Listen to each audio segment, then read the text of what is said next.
What's up, guys, and welcome to FubsyDaily number 5. Oh man, I hope it's number 5. Yeah. 1, 2, 3, 4, 5. Perfect. Okay, we are here and we are ready to rumble, and I am super excited. You know, I should have opened this before I started. Sorry, but okay. So here we are. Got a lot of awesome feedback from you guys. We're going to talk about it. First, I want to make sure that everyone remembers that Friday, July 27th, 10 o'clock p.m., 10 o'clock Mountain Time, we will be doing our Q&A. I think I'm going to have my teammates on. I'm going to try and get Josh and Aaron and Drew to be on as well. And we're going to just kind of chat and have a good time. And we'll take like questions from people and you can call in, just like I said before. But I think I'm going to have 3 other dudes on, which is going to be awesome. We're going to have that. Wow, that could be misconstrued. Okay, anyway. Super excited about Friday. So let's do it. Now, the feedback I received some feedback. One of them was that I need to move my camera up so it's like this more, so you can kind of see me differently. Anyway, this is a laptop, and so the webcam is built in, and so maybe I gotta get a different webcam, or I gotta figure out like a platform to put it on. I didn't get it on this time, but I tried to stay back a little bit, so yeah, so it's not like this, right? I tried to scoot back a little bit. Give you guys, a better view of my beautiful shoulders. Anyway, yeah, so we got that going. Also, other feedback that even that last one, that was more of a rant, but that it was disorganized and a little bit jumpy, and I agree. And I decided I really wanted to show you guys what this is all about, and show you guys why this isn't just kind of fun because I'm talking, but that hopefully I do know a little bit about the game and that I'm able to teach it to you guys more than just the basics. So today we're going to delve into something more deep, because like I said at the very beginning, this is meant for the players who are, hopefully at my level, if not higher and lower, and right around my level though. It's not for new players as much. It is as well. We can have new days. But today I really want to talk about card advantage, which is what I talked about in video 1 for like 5 minutes. I wanted to go more into it. I got a lot of really good comments. Got a really interesting stuff. So what I want you guys to do, I want you guys to get out like your pens, got like a pen, and I want you to get out like your paper, and I want you to take some notes. I want you to write this down. Now, the reason I want you to write this all down is because you need to understand it. You need to understand it not specifically just for today. You don't need to know that Think Twice is card advantage, right?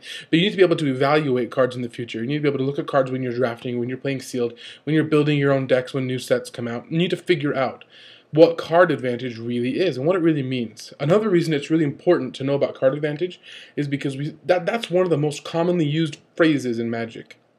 You can hear that at the kitchen table. You have like 3 dudes who have never played in the FNM in their whole life, and they're throwing down words like card advantage. And I think it's misunderstood a lot of the times. And so I really wanted to figure out why. I wanted to be able to define what it is, and then talk about card advantage. So let's start with a definition. I looked up card advantage. You can do the same, and actually got several different definitions. This is one of the main reasons that I think it's so misunderstood, is because there's not a solid definition for it. So first, think in your head, what is card advantage? Think about it, channel it, thinking, we're thinking. Okay, so you have an idea. Write it down on your piece of paper. Write down what you think card advantage means. You know what? I'm going to participate. There it is. I'm going to get my paper out. Now, I'm cheating because I've already looked at my research, but I'm going to write down what I think it is too. So I think card advantage means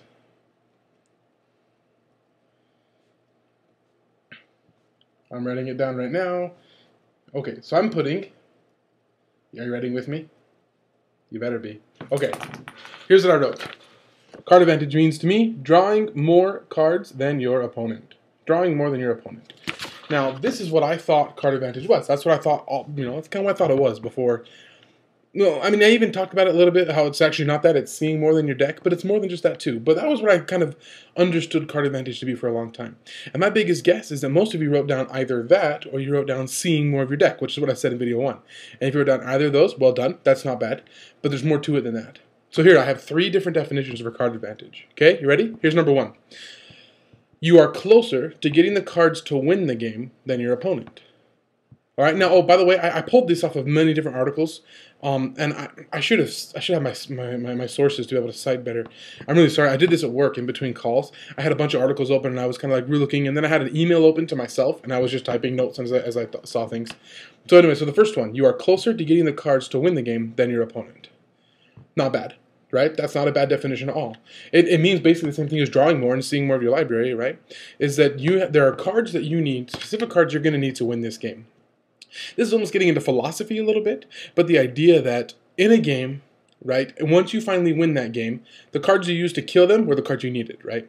And there may have been multiple ways to do it, but those are the cards you needed. And so you're closer to getting the cards to kill them than they are to getting the cards to kill you.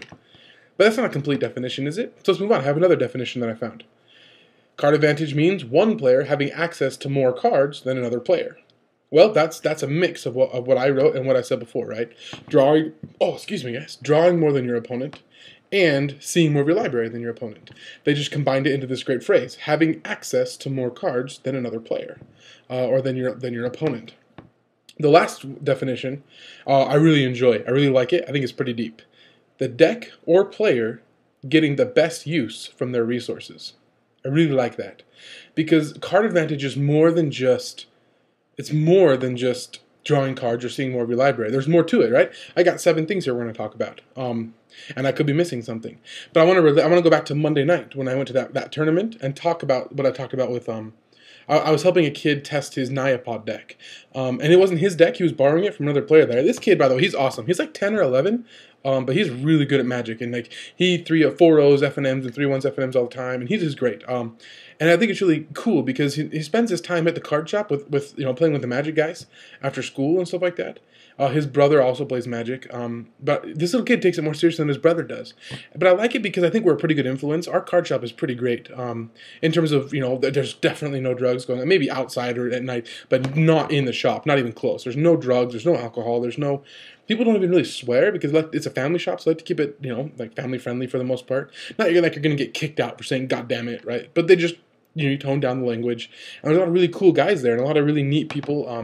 Anyway, so I thought it was really neat. So I was helping this kid test his Naya deck, and he was doing a lot of turns where he was going like turn 1, like Abbas's Pilgrim, and then turn 2 he had the option of either playing Blade Splicer or Birthing Pod, and he played his Birthing Pod and paid 2 life.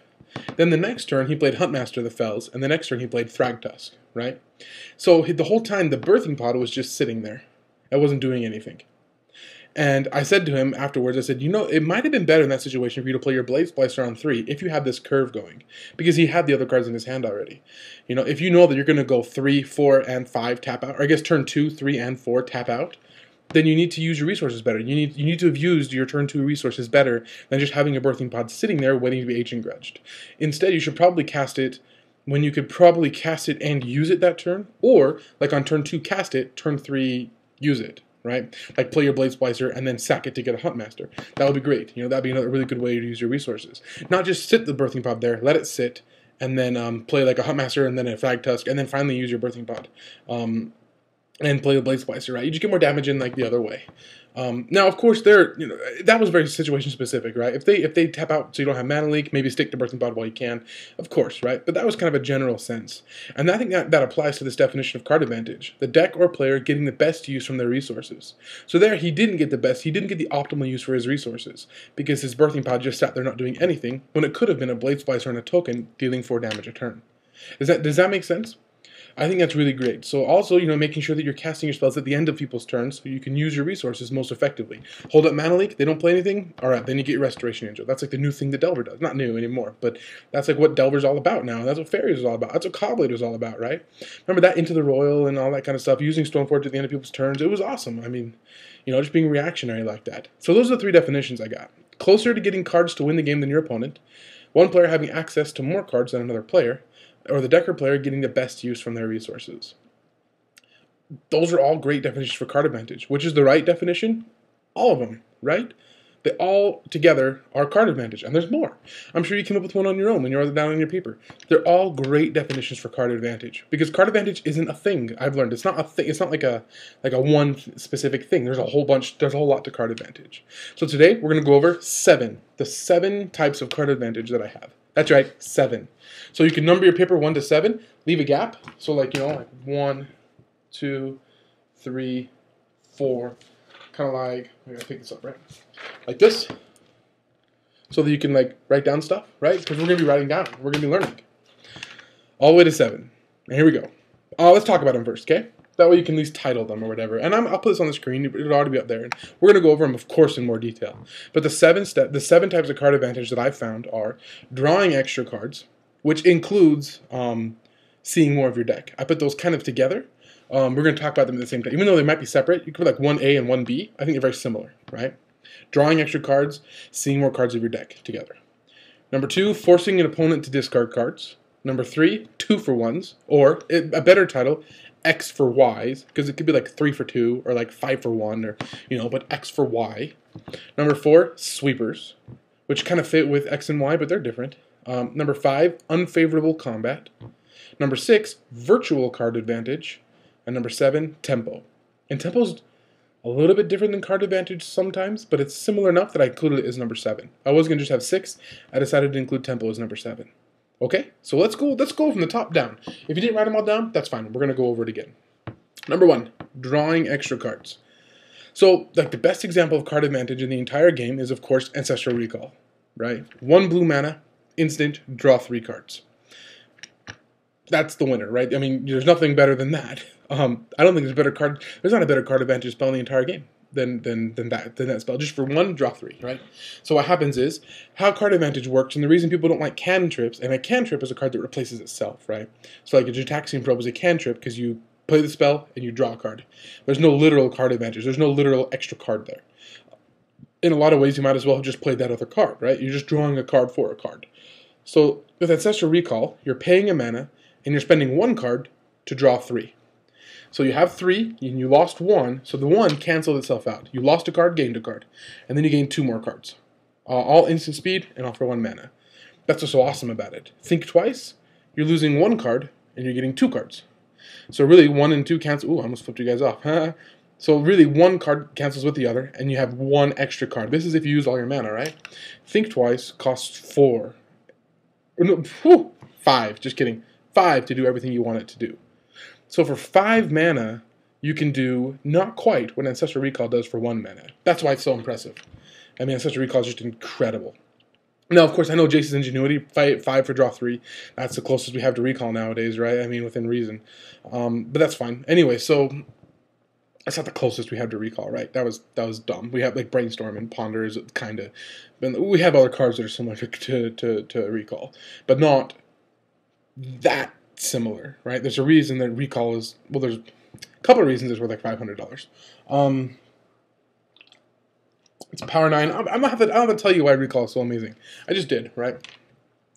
So, with drawing extra cards comes seeing more of your deck. So there was this article that I read that was really interesting that talked about Think Twice versus Desperate Ravings, especially if Desperate Ravings had been blue, right? And that the decks who play Think Twice almost always would want to play Desperate Ravings instead if they could. And the reason is because you get to see more of your deck. So with Desperate Ravings, you're spending a card to get 2 cards. So 1 cancels out, right? Card for card cancels out. You have 2. Then you lose 1 at random, so you gain 1. Just like with Think Twice. But with Think Twice, you just get 2 cards, right? With Desperate Ravings, you get more cards in your hand. You're seeing more. You're discarding more. You're putting 1 into the graveyard there. And it could be a different card from your hand, right? That maybe you don't need or that you're able to use. So, of course, there are decks that can take advantage of Desperate Ravings. Will do so over Think Twice anytime. Because it's just a better card that way. Now, what's tough about it, it's red, right? And obviously, and you have the discard a card, which some decks just aren't ready to do. You wouldn't play Desperate Ravings. Well, no, you would. Like, if Desperate Ravings was blue, I would play it in Delver, right? I mean, it's just really good. We play Thought Scour, which is awesome. I might play Desperate Ravings, like 1 or 2. Anyway, that's beside the point. So Desperate Ravings lets you see more of your deck than Think Twice does. I think this is a really good comparison of 2 cards. They're both instant. They both cost the same if you don't count red and blue, right? And they both flash back for the same cost. And in the end, they net you the same amount of cards. But because there's so many more cards in your graveyard, and because of that opportunity of maybe discarding a card you didn't need, or just a different card, right, and getting 2 fresh cards in your hand, makes Desperate Ravings superior to Think Twice in many ways. Again, only with decks that can actually use it. But does that comparison make sense? Even though you're netting 1 card, overall Desperate Ravings is much more powerful, and a much better card than Think Twice in that kind of a situation. Of course, you know, other ways. There are other ways of drawing cards, like Bob, Dark Confidant. I almost forgot his name. Can you believe that? That would have been so embarrassing. So Dark Confidant lets you draw an extra card a turn. The only drawback is your opponent gets, well, it's 2 drawbacks. Your opponent gets to see it, and you lose life equal to its cost, right? So you have to build a deck around that. I remember when I first played Legacy, My very first playing Legacy, I had took my blue-black deck. Remember I talked about that in episode 1? My amazing blue-black deck. And I borrowed 2 Dark Confidants, stuck them in the deck, and just called it a day. And then, like, I played Dark Confidant, and then on 3, when I revealed a Grave Titan. And I was like, okay, that was bad. I took a whole bunch of damage. I ended up dying in that game. Because you can't reveal Grave Titan and then Jace. You just took 10, right? Even so, Dark Confidant is one of the best draw spells in the game. Because it's a creature, because there's so many other things, right? That's another way to draw cards, drawing an extra card a turn. Howling Mind. Draw an extra card a turn, right? And if you have a way to tap it so your opponents can't draw when it's tapped, then even better, right? So there are these different ways of drawing cards, of gaining extra cards every turn. What you have to do is you have to weigh like the power level of a card in your deck, of any random card in your deck, to the mana cost to decide if it's worth it or not. That's something that you have to do a lot. That's why a card like, what's that, Omnipotence? Is that the name of the M13 rare? Where everything is free? I think instants and sorceries are free. I can't believe I don't know this card. I'm sorry, guys. I'm trying to be really prepared, but I don't actually. That one just kind of came to me at the top of my head. So I'm just going to look it up real quick on Star City. I apologize. Omnipotence? Omniscience. Omniscience. Okay, so Omniscience is an enchantment that costs 10, 7, and 3 blue. I'm going to put it up on the screen so you guys can see it. You may cast non-land cards from your hand without paying their mana costs. Obviously, it's a really good card, right? I mean, it's okay, like if you just get to play that card, it's just awesome. All your cards are free. But then you have to go back and you have to think about it. And you have to say, oh, but wait a second, but I'm not, by turn 10, if I have that, or turn 9, whenever I cast this card, I'm probably not going to have very many cards in my hand left. And I'll have the mana to cast them anyway, right? So that's not card advantage, right? But you see what I'm saying, right? Like, something that just costs too much for what it does. Cards that didn't cost, the cards that I think were very well costed, and some people disagree, and that's fair, but the Titans, I think the Titans are well costed, right? They cost 6, and they do very powerful things as soon as they enter the battlefield. Remember there was that whole for a long time of, like, what 6 mana, what could that get you? And that, like, Steel Hellkite just wasn't enough, and the only card that even came close to the Titans was Wormcoil and Consecrated Sphinx. Because they both, because except for Consecrated Sphinx, every one of those cards does something as soon as it hits the battlefield. Wormcoil is a little bit different. I guess Wormcoil is on the same level as Consecrated Sphinx, right? Has to stick around for at least a half a turn to really become important. You need to be able to block with it, or to stop them from attacking because of threatening to block with it. Even better is if you can attack with it. Consecrated Sphinx needs to stick around until their draw steps. So you can draw 2 cards, right? And those 2 cards are the only 6 drops that compete with the Titans. And I kind of like that. Because the Titans are just so powerful, and you just know when 6 mana comes, you better be ready for it. You better be ready to rumble. I'm kind of bummed to see him go, but at the same time, people are tired of playing with him, and that's fine. It's not the same argument as like Jace. I was really bummed to see Jace go. But the Titans, whatever, I'll miss them, but that's okay. I'm fine. I'm happy to see where Standard goes. Anyway, so you have to be able to evaluate the cards and decide, what's worth drawing in your deck. Like, a good example, I think, is Limited. In Limited, you actually don't want too many card draw spells. I mean, you do want to draw cards. Of course you want to draw cards. But what you don't want to do is, like, Divination, into Divination, into Divination, and into Jutaxian Probe. Those don't play together. But you know what I'm saying? Into Thought Scour, into this, into that. Like, just a whole bunch of draw, into more draw spells. You're not doing anything. You're not doing anything at that point.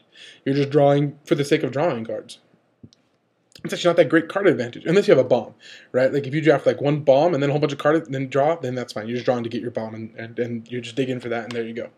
But does that make sense, guys? So think about that. So drawing extra cards is your first one. Along with that, cantrips and card quality. So let's talk about card quality a little bit. Why is Brainstorm so much better than Ponder? Think about it for a second, right? Obviously, we're going to talk about it, but think about it. Why is Brainstorm so much better than Ponder? It's because with Ponder, you see the top 3 in your deck, right? And you get to either pick one or shuffle them all away. Brainstorm, instead of just seeing those 3 cards, you get to see the 3 cards, but you can put any 2 from your hand back, obviously, right? Obviously. And then you can do something, what Brainstorm is usually associated with is something like a fetch land. So you can shuffle away 2 of the cards. How many times have you wanted to do that with Ponder? I can't even tell you how many times playing Standard, where I've, pondered, and I stick a Geisha Saint Trapped and 2 lands. I don't need the lands. And I'm like, man, I just wish I had a fetch land. Because then I could, draw the Geist, crack a fetch land, shuffle it all away. That's card quality right there. That's what's so great about Brainstorm. Brainstorm gives you quality of cards. It lets you choose the best cards that you want. A card that's interesting on its card quality is the Blue Shrine. Shrine of something or blah blah blah blah blah blah blah. Because it allows you to go through like what, I don't know, 10 cards, 15 cards, pick the best one. That's card quality. Now that shrine is tough to evaluate. It's obviously not as good as like Brainstorm. I mean, obviously, it's not as good as Blue Sun Zenith either. I don't think, because Blue Sun lets you draw all the cards and keep them all, whereas that shrine, Piercing Vision, right? That's what it's called.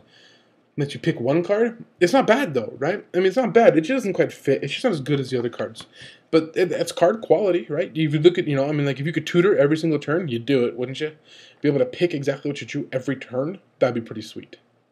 So with that, we're going to talk a little bit about also waiting to cast those spells. This is kind of a side note. This isn't so much about card. It is about card advantage. No, it is. So one thing I learned watching AJ Soccer do his daily videos. His videos kind of like these videos. He talks about Brainstorm and about waiting to cast Brainstorm for the opportune moment. So now I'm going to relate that with a story from that Monday Night Magic again. When I was watching my teammate Josh play his Esper deck, or his Solar Flare deck, there was a point where the game was pretty solid under his control. He had like a Consecrated Sphinx out, maybe like a Sun Titan, and he had a whole bunch of card draws, and he had a whole bunch of cards in his hand, and he had a Forbidden Alchemy. And there were plenty of times, when his opponent did nothing or did something insignificant and passed the turn, and Josh had, 9 open mana. And he had looked at his Forbidden Alchemy and just untapped and just kept going. He didn't play it. And after the game, I asked him why he didn't play his Forbidden Alchemy. I said, hey, there were about 4 or 5 turns in a row where you could have just end of turned that. Why didn't you? And his answer was, well, because I had Consecrated Sphinx, I have Sun Titan, and I don't need anything specific right now. So I'm just going to dig to get... Well, he didn't have Sun Titan, right? He just had Consecrated Sphinx and maybe like a Batterskull. And so he said, what am I going to do, like dig just to get a Sun Titan? He's like, but then what if something drastic? What if he drops a Hero Bladehold and gives it haste somehow or something like that? He's like, I need to keep my Forbidden Alchemy for when I most need it. And if I never need it during the whole game, fine, that's fine. That's great. He won without it. Now, that's exactly what I learned from that AJ Soccer video when he was talking about Brainstorm. Is that one of the biggest mistakes new Legacy players do, and even experienced Legacy players, is they just cast that Brainstorm like at the end of turn 1. They go turn 1, Island, go. Their opponent does something, and they go end of turn, Brainstorm. Just because they want to draw cards. But they don't need anything. They have their land drops. They have their things they're going to do. There's no reason to cast Brainstorm. And so you should wait. You should wait because, okay, so let's say you cast it on turn 1. End of turn 1, you cast Brainstorm. 3 cards, and you put 2 back, right? But you don't really need anything. So really, you're just kind of drawing a card. Well, then you untap and you draw a card for your turn, right? If you had waited to cast that Brainstorm, you could now go an extra card deeper. And you didn't need anything anyway, so there's no point in waiting. I mean, there's no point in casting it then. You should wait, because let's say, 3 turns down the road, someone casts a Force of Will, right? And or a Show and Tell, and you need to Force of Will it. And you cast, and if you saved your Brainstorm, not only do you have the Brainstorm, which is obviously good, but if you didn't use the other ones, you can go deeper than you could before. That sounds really dirty, but it's I don't know if that makes sense. I'm having a tough time explaining this one. But if you just cast it on turn 1 and you're done, then great. You got 1 card deeper and that's it. But if you wait until you absolutely need to cast it before you cast it, then you can search as deep as possible. Then you have better chance of drawing the card you need. And maybe you can save the Brainstorm for something really important. Now, of course, if you need a land, if you need a creature, if you need a threat, that's when you cast your Brainstorm. That can sometimes be on turn 1. I'm not saying never cast it on turn 1. I'm just saying think about it. Do you need something specific? And if you're not sure, name the card you need. And if you can't name it, don't cast your Brainstorm. So if you're going, oh, I think I need something, I don't really know what, I'm just going to cast Brainstorm. Well, you don't know what you need. You don't know and you crack a fetch land, you shuffled away something you might have needed later on. Now, let's say instead you're saying, okay, I really need a Lightning Bolt. I'm talking about Rug Delver now, right? I need a Lightning Bolt right now. Great, cast that Brainstorm, because you need to get to that Lightning Bolt. Let's say you have your opening hand and you have 4 lands as Rug Delver, and you only need 2, right? Maybe 3 at the most. Maybe.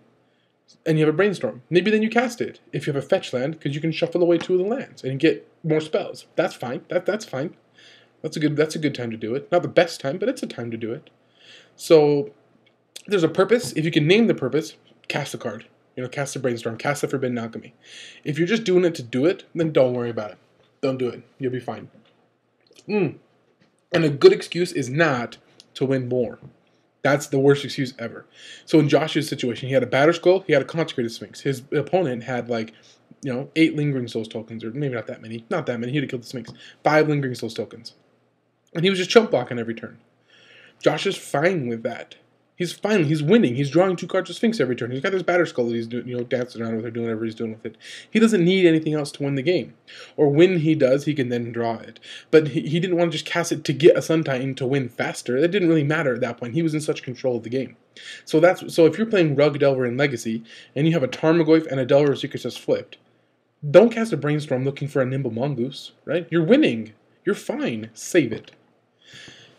And that's the idea, right? So that's the idea of number 1, drawing extra cards. So let's talk about number 2, forcing your opponent to discard. This one is like the exact opposite of drawing cards, right? Not quite. It's a little bit different. So we have quality of discard spells. We have from, the best, like Thoughtseize, all the way through like one of the worst, maybe Raven's Crime. I mean, Raven's Crime is good in situations with Life on the Loam, right? But I'm talking if you take away the retrace, right? Just target opponent discards a card. Like Liliana's +1, something like that. So we have these different quality of discard spells. So Thoughtseize, Inquisition of Kozilek, Duress, where you're going to look at their hand, take a card, whatever card you want, or like within, like if stipulations, so a non-land, or less than 3 or less, or instant or sorcery, or whatever, right? But those kind of spells are really great, because you could take the most important card from your opponent's hand. Now let's say instead you cast Raven's Crime. And you don't have Life from the Loam. You just have a Raven's Crime, right? You're not going to retrace it. You're just casting it. Well, then you just took your 7 cards and went down to 6, right? You got rid of your worst card. They got rid of their worst card. So you're both at 6. It's like you just mulliganed, right? Like there's not a lot of point to that. You might as well just do something else. You might as well get a better card event. You might as well give yourself a better chance to win the game. And not just take a card from their hand, right? Now, if you can get them to discard lots of cards, that's different. Like, if you can double Hymn to Torok, like Hymn to Torok on 2 and then again on 3, well, they just lost 4 cards for your 2. So you have 2 extra cards to them right now. So that's really good, right? You should definitely do that kind of stuff. But discard, in general, is not as strong. And I'll tell you the biggest reason it's not as strong and not as viable as a deck. Or as a win condition, right? Is because there's going to become a point, we're going to get into this, is part of virtual card advantage number 6, there's going to be a point where your opponent has no more cards in their hand, and they're just top decking. And as soon as it happens, as soon as you make them discard that last card, and then they just draw and cast cards for the rest of the game, you now have, 15 cards, 20 cards in your deck that are just useless. They're just pointless. They're just sitting in your hand. You can't do anything with them. And that's one of the reasons that discard is just not good. It's just not good. It's the same with like mill strategies. The only way that mill strategy is really going to work is if you can actually beat them with that. If you have an opponent who has 60 card deck, right? They draw their opening hand, and then you mill them for 30. Well, if that's all you ever do, it's like you did nothing, right? Maybe you give them a little advantage if playing Snapcaster Mage. You have to either kill them with that mill, or just don't do it at all. It just doesn't make a difference really in that kind of a situation. So mill and discard have their places, but they're just not perfect, or they're not as good as they could be. So let's talk about number 3. X for Ying. This is where you say, I got a 2-for-1. There's some good examples of 2-for-1s. There's different types of 2-for-1s. So for example, Huntmaster of the Fells is almost a 3-for-1, right? Because you're paying 4 mana, you get a 2-2 that has this flip ability, which is awesome, right? Plus you get a wolf that's a 2-2, plus you gain 2 life. Now none of those are worth 2 mana on their own, but they're all worth 1 mana. I would say that a 2-2 for 1 is a good deal, right? 2-2 for 1, good deal. So there's your wolf token. Then, gaining 2 life for 1, no one will play that on their own. But okay, that's worth a mana too. And the other 2 mana give you this 2-2 that can flip and kill something, right? That's a good investment right there. That's 3 things for the price of 1 card. Great card advantage with with Huntmaster of the Fells. Especially because your wolf can block and you can flip him back and forth, and he's an amazing card. Blade Splicer is also very good. He's a 2-for-1 in as well. So that's one kind of 2-for-1, right? You cast a card that does more than one thing for you. Thought Scour, not really a 2-for-1. Not the same concept, right? It could be because you're milling and drawing. It's not quite the same thing, though, right? Because you're kind of similar. You're drawing a card and putting cards in your library, in your graveyard. You're seeing more cards. It all falls under the category number 1, which is just extra cards, right? So Thought Scour is not quite a 2-for-1. It's not the same thing. Huntmaster, definitely a 2-for-1. Charms, the commands, Cryptic Command. easy 2-for-1, right? I mean, because you get a pick of the 4, right? Great card advantage. You know, counter and draw. Can you name the 4 things on Cryptic Command? I don't know if I can. Tap other guys, counter something, bounce something, draw a card. I think that's right. I couldn't do the other commands though. There's no way. Profane command or whatever, the white one. And then I mean, there's all different commands, right? So the commands are really good card advantage. They're always 2-for-1s. Another way of doing 2-for-1 is by this is something I also did on Monday. Was there was a point where my opponent played an Abyss's Pilgrim on 1, and then on 2 he cast Rancor, targeting Abyss's Pilgrim. And in response, I gut-shotted the Abyss's Pilgrim. So now, not only did I get 1, right? Well, I didn't just gut-shot. I gut-shot a bird, and then turn 2 he played that. I snapcastered the gut-shot. Anyway, that's the point I'm trying to make here. Because I would never just wait to cast a gut-shot like that. So he casts his Rancor, right? He targets his Abyss's Pilgrim with it. I cast my gut-shot. So I just spent 1 card and 2 life, not even mana, right? But 1 card, and I got 2 of his cards. So these 2 cancel each other out. So I just went up a card on him. I just gained card advantage on him. That works all the time. One of the most important, one of the most popular things that the Delver players do is to cast Vapor Snag when you try and do something, right? If you're trying to enchant your guy, or you're trying to equip him with a sword, you're trying to get extra damage, and you're doing some big thing against that mono black player I was telling you about. One of his big things he said is he likes to cast Skithrix and then use the new Liliana's minus ability to give him +5/5 and then give him haste and kill you, right? Well, I could just Vapor Snag that. And I basically just 2-for-1'd him. Not quite, because Planeswalkers are virtual card advantage, but it's similar, right? If they play something, try and enchant it, try and do something, and you Vapor Snag it in response, you're kind of 2-for-1'ing them almost. It's a little bit different because it's tempo, right? But if you Doomblade it, or you go for the throw it in response to them trying to do something else, you're 2-for-1'ing them. Another way of 2-for-1'ing is a card similar to Huntmaster of the Fells, but a card like Lingering Souls. Lingering Souls is just brutal against my Delver deck a lot of the times, because like I was playing against Josh, and he had his Lingering Souls, and I had a Snapcaster Mage, and I try and attack, and he just blocks it, and he's like, fine, block it, you can Vapor Snag my token, I don't care. So I Vapor Snag his token, and then he blocks again the next turn, and I have to Snapcaster Vapor Snag, and then I gut shot. And he 4-for-1'd me, because he used 1 card, and he used 5 mana. And he got 4 cards out of my hand, plus he killed the Snapcaster Mage, or something ridiculous like that. He just got great card advantage on me. By X for Xing me, X for Ying me, 2-for-1'ing me, 4-for-1'ing me, whatever that is, right? That's another great way to generate card advantage. The next way, number 4, is sweepers. Sweepers can fit under the 2-for-1s and things like that, because most of the time you're going to cast a Day of Judgment when they have more cards than you do. It's hard to, but the better than Day of Judgment is Bonfire of the Damned, right? That's the new breakout card from Abyss and Restored, because people didn't figure out how good that card was until 3 weeks ago, a month ago. Before that, we didn't really know how good it was. We knew it was good, but didn't know how good it was. Now you want to play it in every deck you possibly can. Because being able to go on turn 3, if they go Mana Dude, and then turn 2 they go 2 more Mana Dudes, and then you go Bonfire, well, you just dealt them damage, plus you killed 3 of their, so you dealt them damage, which is always kind of a card, right? Let's say you deal them 3 damage. That's like Lightning Bolt, right? So 3 damage, plus you kill 3 of their guys, and you just 4-for-1 them, right? That is awesome card advantage. Bonfire is great. Day of Judgment is great as well. Day of Judgment has to be used in the right kind of situations. Same with Terminus, right? They have to be used in the right situations, but then they can be phenomenal as well. Okay, the next one, Unfavorable Combat. This one is kind of like the X for Xing, but it's X for Ying, but it's a little bit different. In Unfavorable Combat, of course, what we're talking about is things like chump blocking. It's where you just have to do it so you don't die. And that is awful. That is really good card advantage for your opponent. So your opponent swings in with a Sun Titan, and I have to block with my Snapcaster Mage just so I don't die because I'm at 6 life. Well, he just got huge card advantage on me, because he got another card back from his graveyard, and I just had to lose a card for no purpose. I gained nothing there. I just gained 6 life. And that's not really what you want to be doing, because I'm down a card. I just paid 2 to gain 6 life. And you don't play cards like that in Standard. You don't play those in your actual decks. You don't pay 3, gain 10 life. You just don't do it. You need you need to do something better than just that. Gaining a life is kind of buying a turn, sort of, but it's not really doing it. It's kind of like Fog. You don't just play Fog to play Fog, right? Now you got to play Turbo Fog or something like that, where you actually have a purpose behind it, but you don't just play Fog to play Fog. Similar with gaining life. You don't just play that to gain life. You want to do something with it. Chump blocking is, and that all sorts of unfavorable combat.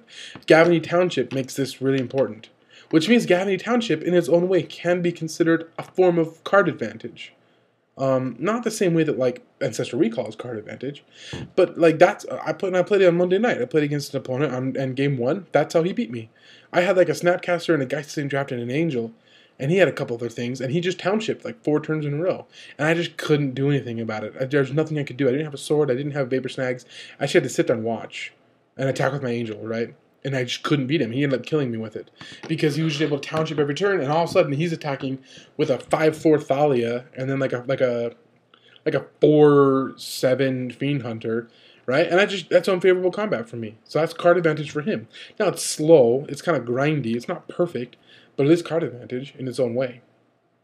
The next one is kind of a big one: virtual card advantage. So virtual card advantage are cards that don't literally just draw you cards, but they do more than that, or they do different than that. They give you card advantage in different ways. So a bad example would be Jace the Mind Sculptor. That guy is just card advantage, right? You just get a brainstorm every single turn is phenomenal. But other planeswalkers are virtual card advantage. And the reason is because you're investing mana in them on the first turn that you play them, right? You pay 4, you cast your Garruk, and then you make a Wolf token. And then the next turn, so you paid 4 for a Wolf token, right? Then the next turn, as long as he sticks around, you don't have to play any. You don't have to invest any more mana into him, and you get to make another Wolf token, and you get to keep making Wolf tokens over and over and over again. With a Johnny, you can +1 him to put a counter on something if you choose, or up to one thing, right? You guys know why it's up to, right? I'm gonna side rail this for a second because I thought this was really interesting. So a Johnny, the new Johnny, his +1 is put a +1/1 counter on up to one creature, target creature that you control, right, or something like that. I'm going to read it to you guys real quick because I thought this was really interesting. A Johnny, where is this guy? Put a +1/1 counter on up to one target creature. So why is it up to 1? Well, you probably already know this, right? But it's so that you don't have to have a creature in play, and you don't have to to be able to +1 him. And more than just that, you don't have to target like your Phantasmal Image if that's the only card you have in play. Remember how I talked about Restoration Angel and Phantasmal Image not playing very well together? Because the Angel has to target the image or there's nothing else to target? Well, the Johnny, up to 1 creature means you can choose 0 creatures. So you say, I'm going to put a +1 counter on 0 creatures. And then the game says, target 0 creatures, please. And you go, done, right? Because there's no creatures to target. So your Phantasmal Image lives. You can choose that if you want to. Anyway, that's why it says up to 1. Okay, let's go back now.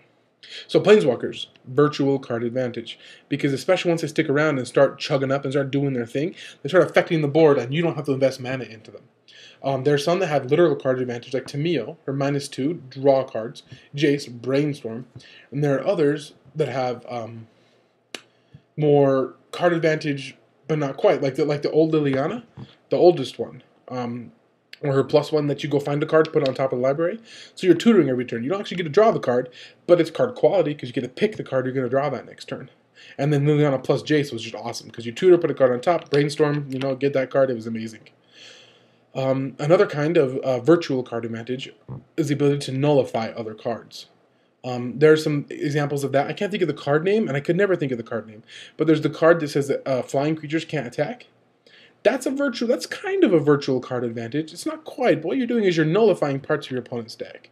You're saying all your flying cards can no longer attack. They're just pointless. They might as well be blank. Not quite, because they can still block, right? But that's the idea of nullifying something their opponent's doing. Another one is, of course, what we talked about before, discard. If your opponent's deck is built around making you discard, and maybe like Liliana Spectre, where they gain life when you discard and you lose life when you discard, if you have no cards in your hand, you've nullified like half their deck. And that's called virtual card advantage. So you don't actually literally have more cards than your opponent, but what do we say? You are getting better use of your resources. You have 7 cards in your hand, you're using all 7. Like, I remember when I first played against Land Tax. Land Tax has its advantages. It definitely has its advantages. But someone queued with it, and he had it in his queue. And he used it like 3 times in a row. And then at one point, I asked him, after that, how many cards do you have in your hand? And he was like, I have 9. And I was like, geez, that's really good, And then I looked at his graveyard and saw that he hadn't really discarded cards. And I'm like, out of your 9 cards, I think 7 of them are lands right now because of the land tax, right? Other things had happened, right? But it was true. It was like 6 or 7 of his 9 cards were from land tax. That's not really card advantage anymore. It kind of is because it means you're less likely to draw a land. But it's not like strict card advantage. It's not as good as I thought it was going to be. So that's virtual card advantage right there. Is just being able to nullify parts of their deck. Another example is like gaining life to counter burn from mono red. Um, this is really important in like with things like timely reinforcements against like the member mono red from last year that had the shrines in it and had Stormcrook Nobles and had lightning bolts and incinerates, and they just tried to burn you to the face. I actually lost to one of those decks. I sideboarded wrong. I was playing at that point. I was playing a tournament where I played mono black vampire. No, red black vampires. That deck was sweet with Calastria Highborn and Bloodghast and Gatekeeper and just awesome Pulse Tracker and awesome cards. And drink. So I had this sweet deck, right? I loved that deck. It was really fun. The tournament, and it was a tournament right before Jace and Stoneforge got banned, and so like there's an extra prize. It was the first Utah Open, where the first place got like one of every card in Standard, and second through fourth got like one of every card in Standard from one of the sets. You've got to pick a set, like New Phyrexia or Scars or whatever, right? And and so there was this prize that said also the person who places the highest in the tournament without playing Jace or Stoneforge also got one of every card from a set, whatever set you wanted, right? So I was playing my red black vampires deck, and I was playing for my winning in for top 8. There were like maybe 60 people that showed up. It was pretty cool, like a small PTQ. And in my winning in, I played against red. I played against mono red, and after game 1, I sideboarded and I actually brought in a whole bunch of removal, not thinking that he really didn't have all that many creatures. He had like Stormblood Berserker. I don't know, that wasn't legal at the time. Maybe it was. I don't think it was. But he had Goblin Guide. And like that was it, really. He didn't really have any other creatures that he was using. And I sideboarded wrong against him. And the whole purpose behind this is that I should have sideboarded differently. We used to play Sylvok Lifestaff at that time. Should have brought that card in, right? Because every time you gain life, you're kind of nullifying one of their cards. Because mono red, the whole point is you want to be able to draw any 7 cards that deal 20 damage, right? Especially like in Legacy and in Modern a little bit. Any 7-card hand you have should be able to deal 20 damage to an opponent. So you don't need to draw any cards. But of course you're drawing a card a turn, right? But like that's the idea. Is that 7 cards, 20 damage. So if you can gain 10 or 5, you just nullified 2 or 3 cards in their hand. That's kind of like, that's virtual card advantage, right? Do you see that? How if they lightning bolt you and then you gain 3 life, it's like that never happened. Now, just gaining life alone isn't good enough to beat those kind of decks. They can outrace you. They can beat. Their deck is built to burn you. You're just gaining some life. Perpetual life gain is different, like Wormcoil or like Batterskull. Those cards gain you life all the time, and they're awesome cards. They're obviously they're incredible cards. It's gonna be weird. You realize both of those cards are rotating, right? I don't know what control decks are gonna do now. I mean, I've had Wormcoil in my decks, and I had Wormcoil in my blue-black deck from the time it was printed. Or time I started playing, up until Batterskull came out. Then I played Batterskull until, forever. It's going to be weird to think there's not going to be a Batterskull or a Wormcoil. Or a Timely, right? That's going to be kind of awkward. Anyway. Oh, is Timely being reprinted? Sorry, I like these tangents sometimes. Timely Reinforcements. Is 2013? No. Okay. Yeah, so it's not being printed either. That is wild. So I don't know what's going to happen come fall. I guess obviously we have a whole new set. Hey, side note again. Stop brewing with the rotation in mind. That's bugging me, guys. I'm not going to lie. Like, what? Can you imagine? Okay, imagine a year ago. People do this every year. Last year, at this time, people were brewing decks not knowing what was going to be in Innistrad, right? How? What? Why are you doing that? You're just... Innistrad brought us Wolfrun, brought us Delver, brought us Snapcaster Mage, Geist of St. Traff, Liliana. It changed the whole format, right? I mean, like, and that happens every year. So, like, don't brew these decks without knowing what's in this set. And I see it all the time on Reddit, and maybe someone's going to get offended by this. I don't really care, because it's bugging me. And they say, hey guys, I got this deck I'm brewing for once Standard rotates. Well, you don't know what's in Return to Ravnica yet. And that's going to be a huge set. It's going to affect everything that happens. How can you brew a deck with that in mind? I mean, you have no idea. You have literally no idea what's going to happen. I guarantee you, exactly 1 year ago, nobody was brewing decks with Primeval Titan. Not a single person. Because Valakut was leaving. And we thought that was the end of Primeval Titan. Until they printed Wolfrun, right? So, like, nobody was brewing those kind of decks. Nobody was brewing sword decks. Maybe they were, but not really. Because we didn't know the Delver was going to be a card yet. So just... It just bugs me a little bit. You can't brew right now, guys, because not for next set, not for like post rotation, because you don't know what's in Return to Ravnica. Anyway, side note. The last kind of virtual card advantage that I have is pseudo. I don't know. It's not that great, but like hexproof cards for their targeted removal spells. Like it kind of works. So like I don't know how many times I played Geist of Saint Trapped, and then people look at their hand, and then they're like, "Oh, he's hexproof. Oh, if only he wasn't hexproof." And my response in my head is always like, "Well, duh." Like that's why I played him, right? Because he's hexproof. He's really hard. You can't target him.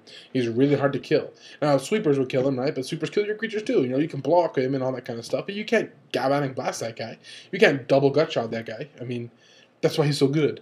And so when I play Geist of Saint Trapped, I know that I've just nullified 8 cards in your deck, 10 cards in your deck. You just can't cast them against that guy. Now my whole deck isn't hexproof, so it's not perfect, right? But that's the idea, right? Hexproof creatures can't be targeted, flash creatures, that kind of stuff can give you a little bit of virtual card advantage. Now, we're not talking the same card advantage as drawing cards or making people discard 2-for-1s. Not that kind of card advantage, and not that powerful of card advantage, but it's still card advantage. The last thing I have is, of course, tempo, right? Vapor Snag, Remand. Tempo is all about tempo. It's all about timing in the game. And not allowing something to happen. There have been plenty of times playing Delver where I have vapor snagged something that allowed me to get through to win the game. A good example, I think, is vapor snagging in like a Bird of Paradise so that I can swing with my sword and kill them, like a Nyapod deck. Because all they have is Restoration Angel and Blade Splicer, and I put that sword, or whatever, or Huntmaster or something, I put that sword on my Geist of Saint Trapped, vapor snag their only green blocker, kill them. That's happened a lot. That's tempo, right? Vapor Snag doesn't do a ton, unless they're tokens, and it kills it, right? But it doesn't do a ton. It just puts a card back in their hand. And they lose 1 life, which is good, but it's not great. But it's because of the tempo that it buys you. It's because it buys you that 1 extra turn. Like, if someone plays Primeval Titan against me, I Vapor Snag it. They have to do that again next turn. They can no longer use their Wolf Run to do what they wanted to do. They have to cast the Primeval Titan again. Hopefully in that time I can just kill them. Remand, I read this article, this little part in the article, that counts Remand, says it's about a half a card of card advantage. And the reason is because you're spending a card, and then you're drawing a card. So that's 0, right? That's a cantrip. And then you're taking one of their cards, putting it back in their hand. They don't lose the card, but they have to cast it again. You have to invest that mana again. So you're kind of like, almost like you get to take an extra turn after that, or something like that. So basically what you're doing is you're paying 2 mana, and no cards, you're just paying 2 mana to say your turn doesn't count. Try again. And that's kind of what, Time Walk is. Obviously, Remand, not as good as Time Walk, duh, but it's good, right? I mean, sometimes it is. I mean, I've seen that in Modern, where someone will cast, like, I've seen it with Primeval Titan, where someone casts a Primeval Titan in Modern, and then they're like, Remand. And then they untap and they're able to do whatever they need to do, right? And then that person has to recast their Primeval Titan, and it just sucks. So tempo is really important. It's a different kind of card advantage. It's not strict card advantage, but it's important to be talked about with card advantage here.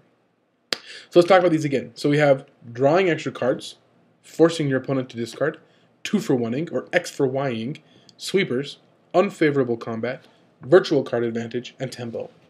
Those are the 7 forms of card advantage that I've found. That I've discovered, I guess you could say, that I've learned about. Are there more? Probably there's more. I would say most everything fits under these categories, and to be fair, you could probably mix and match a lot of these categories. You could put drawing extra cards and discarding, making your opponent discard together, and just say, have more cards than opponent. Right? You could probably put 2-for-1s and sweepers together. You could put unfavorable combat and virtual card advantage together. But I feel like those are really good separations, and those are really good ways to look at card advantage. Whew, I am tired. That was really good. I'm kind of sweaty. But I hope you guys learned. I had a lot of fun with that. I can't think of anything else I really want to talk about. I think that was it. I think, making sure that you know how important card advantage is, and not only that, but being able to understand card advantage and being able to understand what it is that people mean when they say card advantage. Understanding why Ponder is card advantage. It may not be card advantage the way you think it is, but now, I don't know, I've seen those debates on Reddit. I've been part of them, where someone will say Ponder's not card advantage. Well, according to what we just learned today, it definitely is card advantage. It's not the same card advantage as Recall, but it's card advantage. And I appreciate you guys listening. I appreciate you guys paying attention here. I would love more topics to talk about like this. I hope you learned. I learned. learning. I learned a lot talking about this. Hope you took really good notes. I hope you enjoyed this video, and I will see you next time. Peace.